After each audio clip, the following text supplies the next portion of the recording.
Hello everyone, welcome back to Dan manifestation. आज की story थोड़ी लंबी है लेकिन उतनी ही ज़्यादा पावरफुल भी। जब मैंने रेडिट पर ये स्टोरी पढ़ी, ऑनेस्टली मैं रुक ही नहीं पाया। मैनिफेस्टेशन आफ्टर मैनिफेस्टेशन, जैसे यूनिवर्स ने सीधा प्रूव कर दिया हो कि लॉ काम करता है। इसलिए आज मैं ये स्टोरी वर्ड बाय वर्ड दिल से आपके साथ शेयर कर रहा हूँ। वीडियो को एंड तक ज़रूर देखना, क्योंकि हर एग्जाम्पल के साथ एक सॉलिड रियलाइजेशन आती है। और हाँ, अगर आपको ऐसी रियल मैनिफेस्टेशन स्टोरीज पसंद आती हैं तो चैनल को सब्सक्राइब कर देना, क्योंकि यहाँ सिर्फ रियल लोगों के रियल रिजल्ट्स आते हैं। द स्टार्ट सब कुछ यहीं से शुरू हुआ। मैं पिछले साल समर के आसपास नेविल गोडार्ड और लॉ ऑफ अजम्पशन के बारे में सीखने लगा। उस टाइम मेरी लाइफ में कोई स्पेसिफिक एसपी प्रॉब्लम नहीं थी, बस मुझे लगता था कि लाइफ में सब कुछ रीज़न के साथ होता है।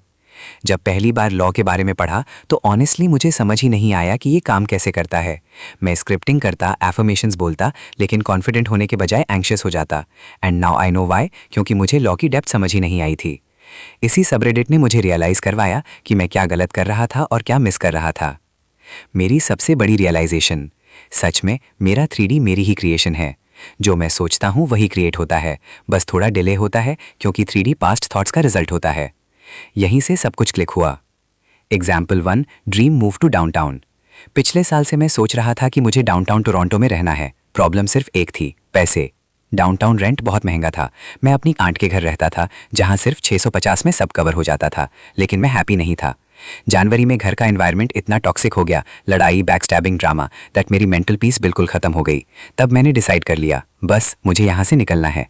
मैंने अपनी मैनिफेस्टेशन नोटबुक में लिखा, नया घर ढूंढना मेरे लिए इजी और स्मूथ प्रोसेस है। ये मूव मेरी लाइफ को बेटर बनाएगा।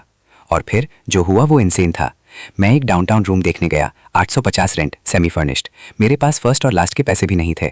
लैंडलॉर्ड ने बोला, बस 200 डिपॉजिट दो, बाकी रेंट मूव इन वाले दिन। No first no last. उस मोमेंट मुझे गूज़बम्स आ गए। Manifestation checked. अगर आप यहाँ तक सुन रहे हो तो वीडियो को लाइक ज़रूर कर देना, क्योंकि ये स्टोरी सिर्फ स्टार्ट है। Example 2, assumptions hardened into fact. Move के दिन लैंडलॉर्ड का मैसेज आता है, तुम्हारे रूममेट का नाम मैक्स है, बहुत रिस्पेक्टफुल और हेल्पफुल बंदा है। मैंने बिना मिले अज्यूम कर लिया, ये बंदा अच्छा ही होगा। और guess what, Max genuinely amazing निकला। स्पिरिचुअल भी, मैनिफेस्टेशन बड़ी भी। अजम्पशन फैक्ट बन गई। एग्जाम्पल 3, बेसमेंट से अपर फ्लोर तक। हम बेसमेंट में रहते थे, ठंड, कम सीलिंग, छोटा रूम। बस बातों बातों में हम इमेजिन करते रहते थे कि ऊपर के रूम्स कैसे होंगे। एक दिन लैंडलॉर्ड खुद आया और बोला, ऊपर के रूम्स खाली हैं, अगर चाहो तो शिफ्ट हो जाओ। बस बात की थी, इमेजिन किया था और रियलिटी बन गई। इस पॉइंट पर मुझे पूरी तरह समझ आ गया, लॉ रियल है। एग्जाम्पल 4, पैसा कहाँ से आया। प्रॉब्लम ये थी कि मैं जॉबलेस था, फिर भी हमने अज्यूम किया सब अफोर्ड हो जाएगा। मूव के कुछ दिन बाद 2 जॉब इंटरव्यूज, मॉम का बिना मांगे पैसे भेजना, रेंट में यूटिलिटीज, इंटरनेट, लॉन्ड्री सब इंक्लूडेड। अब मैं 1250 में एक प्रॉपर सूट में रहता हूँ और लैंडलॉर्ड बिल्कुल अंकल जैसा बिहेव करता है। Assumption creates behaviour, period. अगर आपको लगता है ये कोइंसिडेंस है तो कमेंट में लॉ इसी लिख दो। Example 5, career manifestation. मेरा ड्रीम हमेशा से CEO बनना था, $1 मिलियन टेक कंपनी का।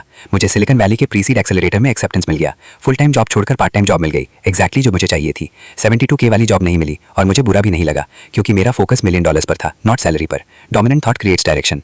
Example 6, SP and self concept shift. फरवरी में ब्रेकअप हुआ। पहले मैं सिर्फ SP के लिए अफर्म करता था, एंग्शियस, नीडी एनर्जी के साथ। फिर रियलाइजेशन आई, EIPO। मुझे SP को चेंज नहीं करना, मुझे खुद को चेंज करना है।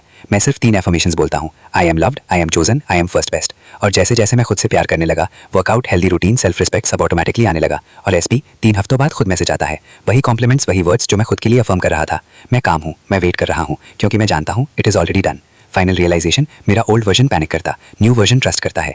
मैं क्रिएटर हूँ, मेरी रियलिटी मेरी असम्पशंस फॉलो करती है। 3D सिर्फ कैचअप कर रहा है। परसिस्ट करो, ब्रेजन इंप्यूडेंस रखो और तब तक रुकना मत जब तक फैक्ट ना बन जाए। अगर आपको ये स्टोरी थोड़ी सी भी इंस्पायरिंग लगी हो तो सब्सक्राइब कर दो, वीडियो को लाइक करो और कमेंट में बताओ कौन सा पार्ट आपके दिल को सबसे ज्यादा लगा। मैं मिलता हूँ नेक्स्ट रियल मैनिफेस्टेशन स्टोरी के साथ। Dan manifestation signing off.